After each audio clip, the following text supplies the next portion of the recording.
National Herald case में सोनिया गांधी से आज भी पूछताछ। आज करीब 4 घंटे तक हुए सवाल जवाब। फिलहाल सोनिया को पूछताछ के लिए नहीं बुलाया जाएगा। अगला समन जारी होने तक राहत, जरूरत पड़ने पर ईडी नया समन जारी करेगी।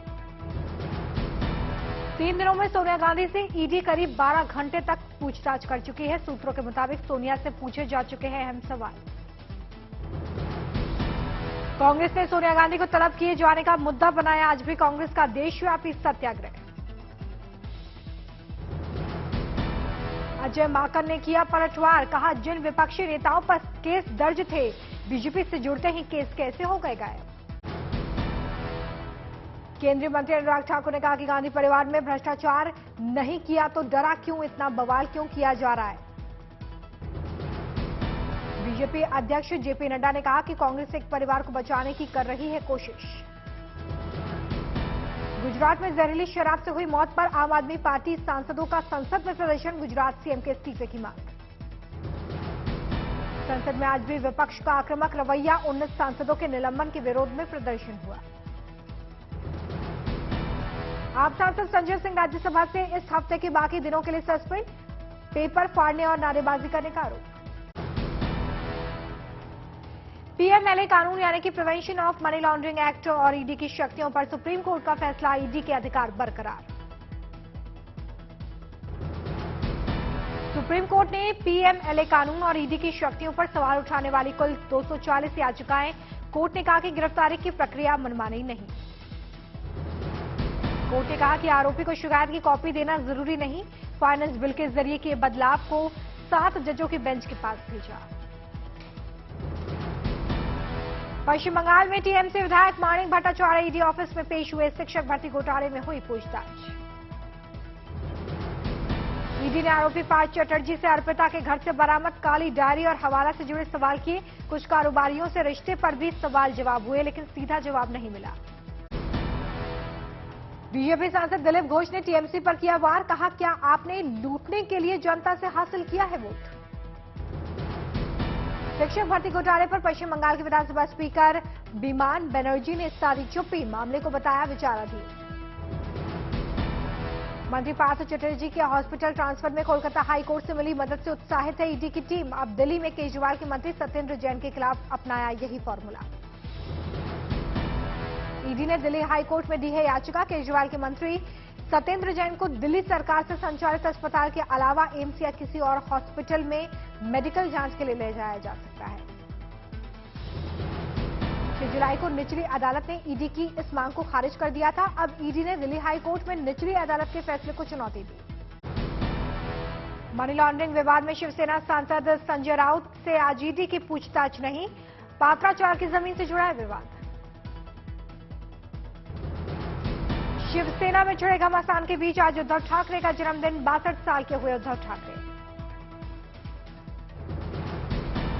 उद्धव का सीएम की कुर्सी जाने के बाद ये पहला जन्मदिन। समर्थकों से तोहफे में मांगी वफादारी, कहा कल मातोश्री आए तो फूल नहीं, पार्टी के प्रति वफादारी का शपथ पत्र लेकर आए। महाराष्ट्र के मुख्यमंत्री एकनाथ शिंदे ने उद्धव ठाकरे को दी बधाई, शिवसेना प्रमुख की बजाय महाराष्ट्र का पूर्व मुख्यमंत्री कहकर संबोधित किया। तिहाड़ जेल में बंद यासीन मलिक आरएमएल अस्पताल में भर्ती, 22 जुलाई से भूख हड़ताल पर था।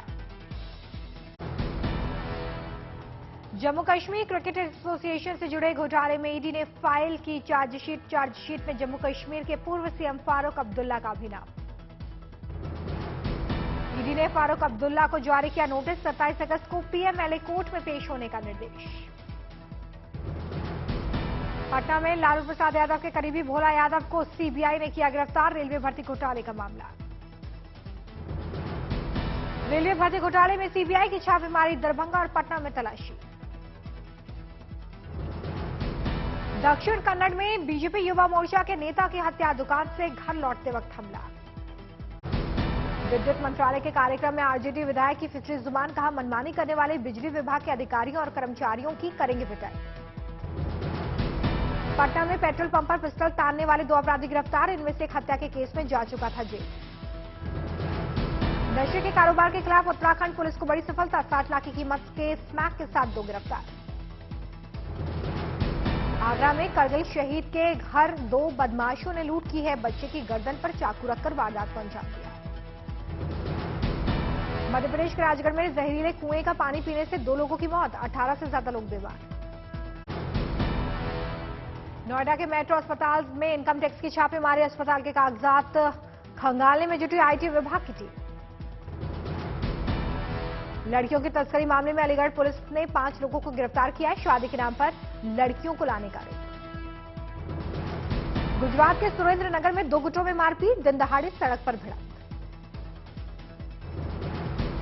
मामले को लेकर प्रशासन अलर्ट, आरोपियों को पुलिस ने सड़क पर घुमाया, उठक बैठक करवाई। मध्य प्रदेश के छतरपुर में हरपालपुर रेलवे स्टेशन पर बारिश में भीगता रहा गरीबों में बंटने वाला 2600 टन राशन का चावल, 2 दिन बाद प्रशासन ने ली खबर। मौसम विभाग के मुताबिक उत्तर भारत में अब और तेजी से सक्रिय होगा मानसून, आज कई जगहों पर भारी बारिश का अनुमान। मौसम विभाग ने हरियाणा के लिए जारी की चेतावनी, आज से 30 जुलाई तक कुछ हिस्सों में जोरदार बारिश का अनुमान। मौसम विभाग के मुताबिक भारत के 60% जिलों में अब तक औसत या उससे ज्यादा बारिश। राजस्थान, गुजरात समेत देश के तमाम हिस्से में जोरदार बारिश के बाद बने सैलाब जैसे हालात, लेकिन यूपी, बिहार, झारखंड, पश्चिम बंगाल में अभी तक बारिश में कमी। मध्य प्रदेश के कई इलाकों के लिए बारिश का येलो अलर्ट जारी, शहडोल, बैतूल, चंबल, विदिशा, बालाघाट, सिवनी को सावधान रहने की सलाह।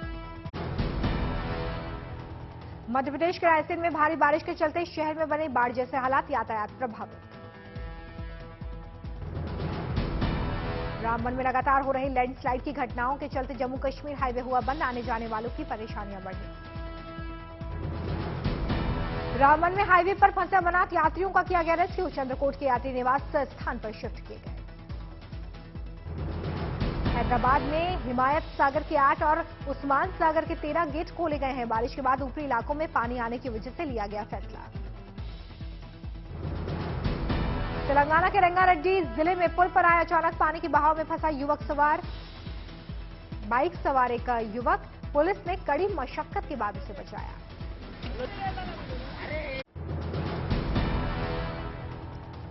केंद्र कर्मचारियों को मिलने वाली दोहरी खुशी, डीए के साथ फिटमेंट फैक्टर में होगी बढ़ोतरी। फिटमेंट फैक्टर जो 2.57% है, उसे बढ़ाकर 3.68% करने का फैसला हो सकता है। फिटमेंट फैक्टर केंद्र सरकार के सभी कर्मचारियों के लिए बेसिक वेतन तय करता है, यानी कि इसमें बढ़ोतरी से सैलरी में होगा इजाफा। सरकार ने इस साल मार्च में कर्मचारियों का 3% डीए बढ़ाया था, अब डीए में 5% की बढ़ोतरी संभव है। गुजरात और तमिलनाडु के दौरे पर जाएंगे पीएम मोदी, 28-29 जुलाई को होगा दौरा, कई परियोजनाओं का करेंगे शिलान्यास और उद्घाटन। हर घर तिरंगे के लिए चलेगा अभियान, इटावा में महिलाएं तैयार कर रही हैं 1,80,000 झंडे, अलग अलग विभागों में होगा वितरण। आजादी के अमृत महोत्सव के तहत चंदौली में भी आरपीएफ बैंड ने बांधा समा, देशभक्ति गीतों की धुन पर झूमे लोग। 12,000 फीट की ऊंचाई पर लद्दाख में आईटीबीपी ने फहराया तिरंगा, हर घर तिरंगा को लेकर संदेश, 13 से 15 अगस्त तक चलेगा अभियान। सूरत के स्वामी नारायण मंदिर में भगवान के लिए बना बांस का अनोखा झूला, 1200 बांसों का उपयोग करके 60 युवकों ने 180 घंटे में बनाया झूला। सावन में होता है झूला उत्सव। टाटा ग्रुप के चेयरमैन एन चंद्रशेखर ने दी रणवीर सिंह को सलाह, टेंशन नहीं लेने का, ज्ञान नहीं देने का बताया फॉर्मूला। देश में बढ़ी कोरोना की रफ्तार, कल के मुकाबले नए केस 23.5% ज्यादा, 24 घंटे में 18,000 से ज्यादा लोग संक्रमित। देश में एक्टिव केस में आई कमी, फिलहाल देश में कोरोना के एक्टिव केस 1,45,000 के पास। कोरोना के नए मामलों में महाराष्ट्र सबसे ऊपर है, बीते 24 घंटे में 2,135 लोग बीमार। संक्रमण के मामले में तमिलनाडु भी दूसरे नंबर पर नजर आता है, 24 घंटे में 1,846 लोग संक्रमित हो गए हैं। केरल का तीसरा स्थान है, राज्य में बीते 24 घंटे में 1,400 से ज्यादा लोग बीमार हो गए हैं। असम में भी बढ़ी कोरोना की रफ्तार, बीते 24 घंटे में 760 नए मामले। असम में कोरोना के एक्टिव मरीजों की संख्या 5,605 हुई है, ज्यादातर मरीजों का घर पर ही इलाज हो रहा है। देश में बीते 24 घंटे में 20,742 मरीजों ने कोरोना को मात दी है, रिकवरी रेट 98.47%। देश में तेजी से हो रहा है टीकाकरण। बीते 24 घंटे में 27 लाख से ज्यादा लोगों को टीका लगा। कोरोना रोकने में टीकाकरण मददगार। देश में टीकाकरण का आंकड़ा 202 करोड़ के पार पहुंचा। भारत की विकास दर में आईएमएफ ने की बड़ी कटौती। 2022-23 के लिए विकास दर घटाकर 7.4% किया। जुलाई में चीन को पीछे छोड़कर भारत रूस के कच्चे तेल का बन सकता है सबसे बड़ा इंपोर्टर। औसतन रोजाना 1 बिलियन बैरल से ज्यादा क्रूड ऑयल का कर रहा है आयात। पेट्रोलियम के बाद अब हेल्थ केयर का खर्च बढ़ा। रुपए में कमजोरी और सरकार की नीतियों से महंगा हुआ इलाज। 1 अगस्त से बैंक ऑफ बड़ौदा 5 लाख से ज्यादा वाले चेक के भुगतान के लिए पॉजिटिव पे सिस्टम करेगा अनिवार्य। ग्राहकों को देना होगा account number, check date, check amount और लाभार्थी का नाम। जुलाई में सोने चांदी में गिरावट का दौर। सोने में अब तक 1,500 रुपए तो चांदी में भी 4,000 रुपए की कमी। यूपी के हाथरस की सोनाक्षी शर्मा ने जीता gold. State level arm wrestling association IIMT championship के 80 किलोग्राम वर्ग में मारी बाजी। हरियाणा के करनाल में बॉक्सिंग के लिए तैयारी हो रही है। बेटियां तैयारी कर रही हैं। देश के लिए मेडल जीतने का है सपना। बर्मिंघम कॉमनवेल्थ गेम्स में हिस्सा नहीं ले पाएंगे नीरज चोपड़ा। ग्रोइन इंजरी की वजह से हुए बाहर। 2025 में महिलाओं के क्रिकेट वर्ल्ड कप की मेजबानी करेगा भारत। बर्मिंघम में आईसीसी के वार्षिक सम्मेलन में बीसीसीआई को मिली सफलता। भारतीय महिला क्रिकेट टीम के बैटर एस मेघना और ऑलराउंडर पूजा वस्त्रकार कोरोना पॉजिटिव, टीम के साथ नहीं जा पाए। इंडिया और वेस्टइंडीज के बीच वनडे सीरीज का आज तीसरा और अंतिम मुकाबला। पोर्ट ऑफ स्पेन में आज क्लीन स्वीप के इरादे से उतरेगी टीम इंडिया। मौजूदा वनडे सीरीज में टीम इंडिया को हासिल है अजय बढ़त 2-0 से आगे।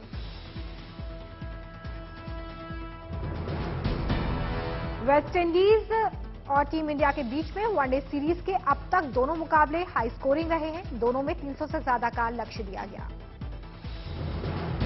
वनडे सीरीज के बाद टीम इंडिया और वेस्टइंडीज के बीच होगा T20 मुकाबला। 5 मैचों की T20 सीरीज है। भारत और वेस्टइंडीज के बीच 29 जुलाई को होगा सीरीज का पहला T20 मैच। ट्रूबा में होगा मुकाबला। रूस पर तेल निर्भरता को खत्म करने के लिए EU के नेताओं ने तैयार किया बड़ा मसौदा। अगस्त से मार्च तक प्राकृतिक गैस की जरूरत में सदस्य देशों को 15% की करनी होगी कटौती। रूस की दिग्गज गैस कंपनी गजप्रोम ने की बड़ी घोषणा। इस हफ्ते यूरोपियन देशों की गैस डिलीवरी की कंपनी करेगी कटौती। जल्दी दुनिया भर के देशों को यूक्रेनी अनाज मिलेगा। इस संयुक्त राष्ट्र ने कहा कि अगले कुछ दिनों में यूक्रेन से अनाज से लदा पहला जहाज होगा रवाना। ब्राजील में अश्वेत महिला का सरकार के खिलाफ प्रदर्शन। अश्वेतों पर बढ़ती हिंसा के खिलाफ नारेबाजी। जापान में मिला मंकी पॉक्स का पहला मामला। यूरोप से यात्रा कर जापान पहुंचा था मरीज।